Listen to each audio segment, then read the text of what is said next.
Hay tres tipos de títulos en la iglesia que fundamentalmente no vienen dados por lo que se estudia, sino fundamentalmente vienen dados por la significación a través del tiempo de lo que la iglesia se ha alimentado en su doctrina fundamentalmente. Hablamos de padres apostólicos, de padres de la iglesia y de doctores de la iglesia. ¿A qué se refiere la iglesia católica cuando habla de eso? Se refiere a los padres apostólicos, se refiere directamente a aquellos que fueron discípulos directos de los apóstoles, ¿sí? Discípulos directos de los apóstoles, que aunque no fueron discípulos, no fueron contemporáneos con Cristo mismo, pero que escucharon de primera mano, ¿verdad?, de los que habían vivido, convivido, participado del testimonio de Cristo, venido en la carne para nuestra salvación. Y ahí, ¿verdad?, sobre todo para mí el más brillante para mí, San Ignacio de Antioquía, que fue directamente discípulo de Juan. San Ignacio de Antioquía, es que hay que recordar que nos ha dejado 7 cartas, que si uno la lee es como si estuviera leyendo un texto de Pablo. De hecho, recuerden que la iglesia es la que determina el canon, es decir, el conjunto de los libros sagrados, de los 73 libros de la Sagrada Escritura, porque en la antigüedad prácticamente la primera gran lista viene de los textos sagrados, viene a definirse en el 364, es decir, siglo IV, ya bastante alto, se define con el Papa San Dámaso. Entonces, es decir, hasta ese momento no había una definición. Ya habíamos tenido listas con San Ireneo en el siglo III, pero no es hasta el siglo IV cuando hay primero una especie de canonización. Es decir, canonización significa decir, diciendo, estos son los libros que son inspirados. A eso se refiere.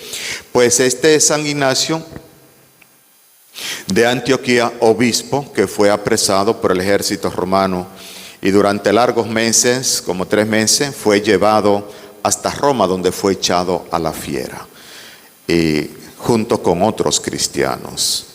Pues ese gran testimonio, pues, y su enseñanza de las 7 cartas a las diversas iglesias por donde iban pasando, que salían las comunidades a fortalecerle y algunos también a decirle al oído a San Ignacio, no importa, apotasta públicamente de tu fe, no te dejes matar así. Y San Ignacio nunca aceptó, hasta llegar a Roma. Nos ha dejado 7 cartas muy bonitas. A San Ignacio también le debemos el tema fundamental de llamarnos católicos, ¿verdad?, que más insistió en esto. San Ignacio sobre todo insistió en este tema para diferenciarnos muy temprano. Fíjense que San Ignacio muere en el año 107, para fundamentalmente distinguirnos de aquellos que ya comenzaban a distorsionar la doctrina muy temprano. Lo que para mí siempre esto es muy importante, lo que comenzaban a distorsionar la doctrina. Por tanto, católicos, que a veces la gente lo traduce bastante malo, dice universal. No, es que cuando uno lee fundamentalmente el texto de los Hechos de los Apóstoles 9:31, la traducción no debiera ser así. La traducción debiera ser según el pensar de todas las iglesias. Universal significa eso, total, pero según el pensar de todas las iglesias. Es decir, está diciendo con pocas palabras que no es solamente lo que a mí me parezca decir, sino en conjunto con toda la comunidad. Por eso es muy importante para mí, para la Iglesia Católica, siempre en su transmisión de la verdad que salva, que no es solamente la opinión de mengano o de sutano, sino lo que la Iglesia siempre ha pensado sobre esto. Por eso he comenzado así diciendo que mi homilía de hoy está fundamentada sobre lo que han pensado, he dicho, los padres apostólicos, ¿verdad? Luego, los padres de la iglesia en términos general, que luego de los apóstoles, se va directamente hasta el siglo VII y termina con un gran padre de la iglesia llamado San Isidoro de Sevilla.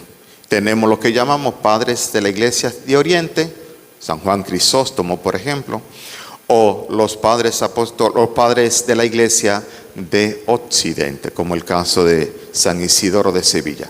¿Qué es lo característico de estos hombres? Fundamentalmente que muchos de ellos conocieron ¿verdad?, la muerte, derramaron su sangre como la de Cristo.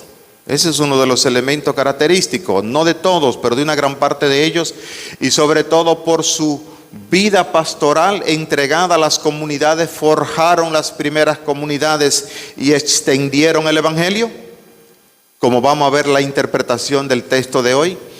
Y no solo, sino que además anunciaron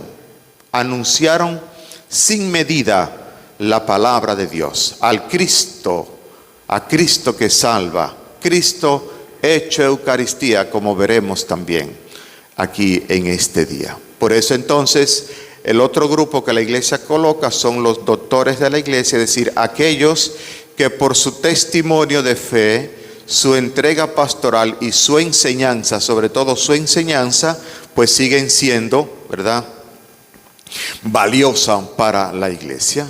Ahí tenemos, por ejemplo, a Santo Tomás de Aquino, siglo XIII, que por su grandes enseñanzas, u otro más antes, que ese es padre y doctor de la iglesia, el gran San Agustín, padre apostólico y también doctor de la iglesia. Por sus enseñanzas sigue siendo una doctrina válida y recurrible constantemente en la iglesia. ¿Qué estoy diciendo con ello?